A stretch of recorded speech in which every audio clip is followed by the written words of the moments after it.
Sometimes I feel like I talk about really dark subjects, and I'm trying to lighten it up a little bit with like game stuff and things like that. But for those of you who saw my video earlier on Catholicism, some of you may know of Opus Dei. It's a Roman Catholic organization, apparently. I think it's pronounced Opus Dei. It's actually kind of a, like, what, maybe a dark organization. It's very questionable. So let's just give this a read and see what it says.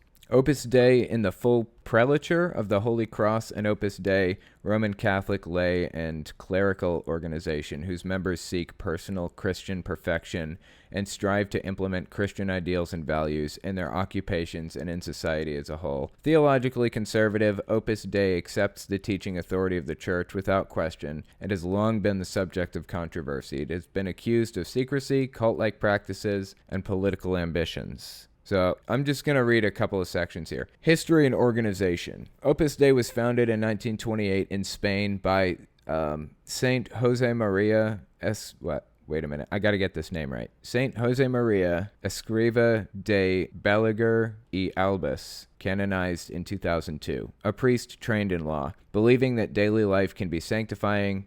Escriva, I guess is the name, sought to encourage Catholic lay people and priests in their pursuit of holiness through their chosen professions. Opus Dei was formally approved by the Holy See in 1950 as a secular institute, i.e., a new form of religious association whose members profess the evangelical counsels in secular life. On November 28, 1982, Pope John Paul II, a staunch supporter of Opus Dei, established it as the first and only personal prelature in the Church, with jurisdiction over people rather than a geographic area. With separate branches for men and women, the organization has been headed since 1982 by a prelate elected by its members. The prelate can establish seminaries and promote students to holy orders, but the organization remains subject to some oversight by local bishops. Interesting. Let me read the controversies section here. It says, because Opus Dei included many highly educated people, Spain's leader, Generalissimo Francisco Franco, involved several of its members in instituting economic reform in 1956, and among his ministers were members of Opus Dei. This led many to speculate that the group had political and economic ambitions, though Opus Dei's influence waned in Spain as other groups entered the political arena after Franco's death in 1975. Aggressive recruiting practices,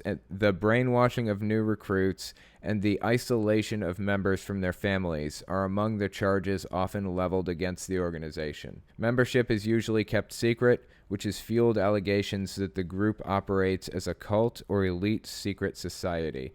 Pointing to its continued growth, Opus Dei denies these accusations and has the continued support of the Vatican. So from my understanding, just from basically surface level discussion with a few people about this group, it is endorsed by the Catholic Church, by the Vatican. It's endorsed by the Vatican, and it's pretty much ultra-conservative, an ultra-conservative organization, ultra-conservative branch of Catholicism. And there are some people who are very concerned that the next pope is going to support Opus Dei to a scary extent, make the organization grow larger. It's pretty much it's a very extreme organization from my understanding. So that's something to be watching out for. I may actually end up covering Opus Dei on my YouTube channel at some point. But there's this other article I found about Opus Dei I found really interesting. It's by Raw Story. Bill Barr, which I'll get into Bill Barr in a minute. Bill Barr has ties to ultra-conservative Opus Dei, and that could explain his ends justify the means corruption. So for those of you who don't know who Bill Barr is, I think he's the Attorney General in the Trump administration. And when the Mueller report was completed, I think he received the Mueller report before anybody else really did. And he basically went through, reviewed it, and then released this thing to the media saying the Mueller report doesn't implicate Trump in anything. It completely clears him and all this other stuff. Now, if you actually read the Mueller report, that's not actually true. That's very false. The Mueller report had a lot of questionable things in it about a great many people, but at any rate, Bill Barr is the guy who got it first and basically released the story to the media before anyone else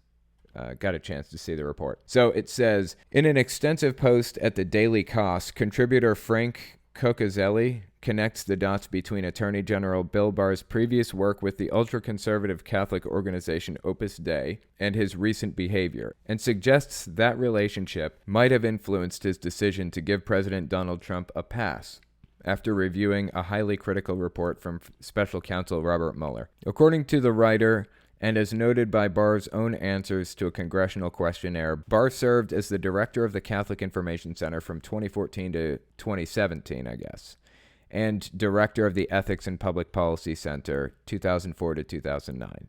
The CIC, which is the Catholic Information Center, serves as Opus Dei's de facto Washington, D.C. base of operations.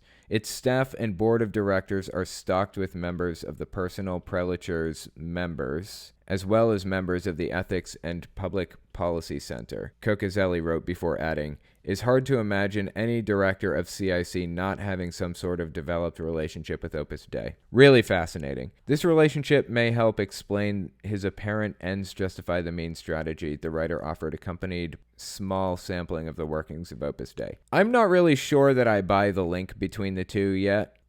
Dude just worked at the Catholic Information Center, and he was the director of Ethics and Public Policy. I have not seen the link between those two roles and Opus Dei yet, but I do want to research Opus Dei. Maybe I just don't understand how it works completely, and that's why I am a little bit skeptical of this article. At any rate, Bill Barr is kind of a piece of garbage, and also I'm not a huge fan of Trump, so take that for what you will. Yeah, I really do need to look more into Opus Dei. It seems super fascinating.